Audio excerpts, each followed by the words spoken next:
कोल्हापूर जिल्ह्यातल्या 10 नगरपालिका आणि 3 नगरपंचायतींसाठी नुकतंच मतदान आहे ते पार पडलेलं आहे आणि उद्या खरं तर प्रत्यक्षात मतमोजणी होते। आपल्यासोबत या संदर्भात बोलण्यासाठी भाजपचे प्रदेश सचिव आहेत महेश जाधव। नेमकं त्यांना या सगळ्या मतदानासंदर्भात आणि खरं तर विजयाचा गुलाल ते घेऊन जात आहेत का, काय सांगतायत पाहूयात। काय सांगाल? खरं तर मोठ्या प्रमाणावरती मतदान झालेलं आहे, राज्यात देखील अव्वल मतदान झालेलं आहे। कसा विजयाचा विश्वास वाटतोय आणि काय सांगाल? निश्चित महाराष्ट्रामध्ये भाजपा, शिवसेना, राष्ट्रवादी महायुतीचं सरकार सर्व स्थानिक स्वराज्य संस्थेमध्ये येईल आणि कोल्हापूर जिल्ह्याच्या बाबतीत बोलायचं झालं तर 10 नगरपालिका आणि 3 नगरपरिषदा या 13 ठिकाणी जवळपास 8 ठिकाणी भाजपा महायुतीचेच नगराध्यक्ष होतील, यामध्ये कुठलीही आम्हाला शंका नाही।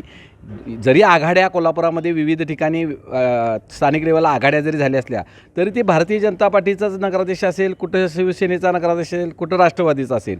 त्यामुळं विरोधी पक्षाच्या लोकांची नगराध्यक्ष तर सोडाच, पण खालचे जे काही नगरसेवक आहेत ते सुद्धा 2-3 आले तरी येतील अशी परिस्थिती आहे।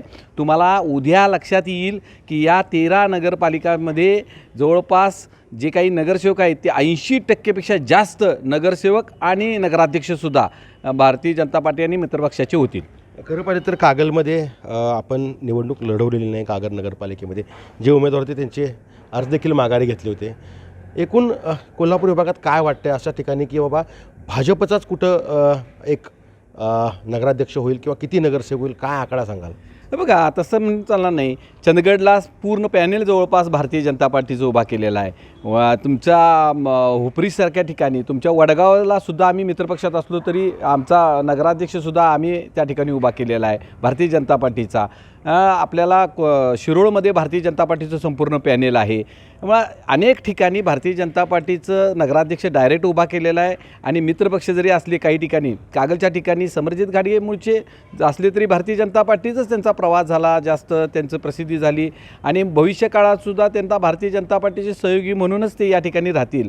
म्हणून त्या ठिकाणी आपण कागलमध्ये आपण हसन मुश्रीफ साहेब आहेत, त्यामुळं आपलेच आहेत, म्हणून तिथं विरोधी पक्षाला कुठं संधी मिळू नये म्हणून त्या ठिकाणी आम्ही काही गोष्टी तडजोडी केलेल्या असतात। राजकारणात अशा तडजोडी होत असतात, पण ओव्हरऑल बघितलं तर निश्चितपणे मोठा भाऊ देशात, राज्यात आणि ह्या जिल्ह्यात आणि उद्या होणाऱ्या महापालिकेमध्ये सुद्धा भारतीय जनता पार्टी मोठ्या भावाच्या भूमिकेतच राहणार नाही, तर निश्चितपणे त्या पद्धतीचं संख्याबळ घेऊन ताटमानेनं राज्याच्या मुख्यमंत्र्यांच्याकडं चंद्रकांतदादा पाटील, खासदार धनंजय महाडिक, अमल महाडिक आणि आम्ही सर्व पदाधिकारी त्या ठिकाणी ताटमानेनं जाऊ आणि चांगला विजयाचा गुलाल घेऊन जाऊ, यामध्ये शंका नाही। उद्या गुलाल खरं तर लागणार, काय होणार? 100% गुलाल लागणार।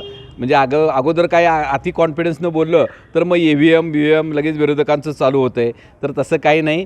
100% खात्री आहे। ज्यावेळा प्रचाराचा मी प्रमुख म्हणून त्या ठिकाणी सगळ्या या नगरपालिकेमध्ये फिरत असताना लोकांना काँग्रेस नको झालेला आहे। लोक जाईल तिथं म्हणतात की काही नाही, आम्हाला फक्त भाजप पाहिजे, शिवसेना पाहिजे, युती पाहिजे। आज महापालिकेचं करत असताना विरोधी पक्षाच्या यांना पॅनेल होईना झालं आहे। कोल्हापुरात सगळे जे इच्छुक विद्यमान नगरसेवक आहेत ते म्हणालेत आम्हाला उमेदवारी नको, कारण आम्ही जर विरोधी पक्षातनं उभारलो तर निवडून येणार नाही, घरात बसलेलं परवडेल। अशा परिस्थिती काँग्रेसची आणि विरोधी पक्षांची झालेली आहे। त्यामुळे निश्चित गुलालाच उद्या उधळणार आणि 100% गॅरंटेड। आज मुलाखत घ्यायला आहे, उद्या झाल्यानंतर परत माझी मुलाखत घ्या, मग तुम्हाला समजेल। नक्कीच आपण पाहतोय की हा विजयाचा गुलाल जो उद्या नगरपालिकांची जी मतमोजणी होणार आहे त्याच्यामध्ये आत्मविश्वास आहे भाजपला आणि महायुतीला की आपलेच नगराध्यक्ष आणखीन बहुसंख्येनं जे सदस्य आहेत ते निवडून येतील, असा आत्मविश्वास महेश जाधव यांनी या ठिकाणी व्यक्त केल्याचं पाहायला मिळतं आहे। सतेज औंधकर, लोकशाही मराठी, कोल्हापूर। लोकशाही मराठी, ऐका, पहा, जागरूक रहा।